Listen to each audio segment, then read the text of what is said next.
चलिए दोस्तों, आप सभी के बीच हम एक गीत का छोटा सा रिव्यू लेकर आ चुके हैं। जो गीत का रिव्यू का नाम है मोरे राजा के दूताला पडबल खिड़की हवा झुरु झुरु लागेला।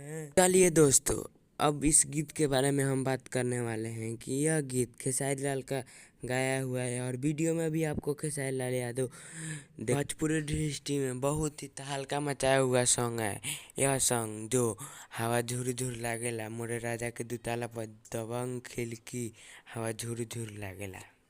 इस गीत के बारे में हम बात करने वाले हैं कि यह सॉन्ग आपको देखने को नज़र आ सकते हैं। जाइए यूट्यूब पर सर्च करिए मोरे राजा के दुताला पर दबंग खिड़की हवा झुरु झुरु लागेला।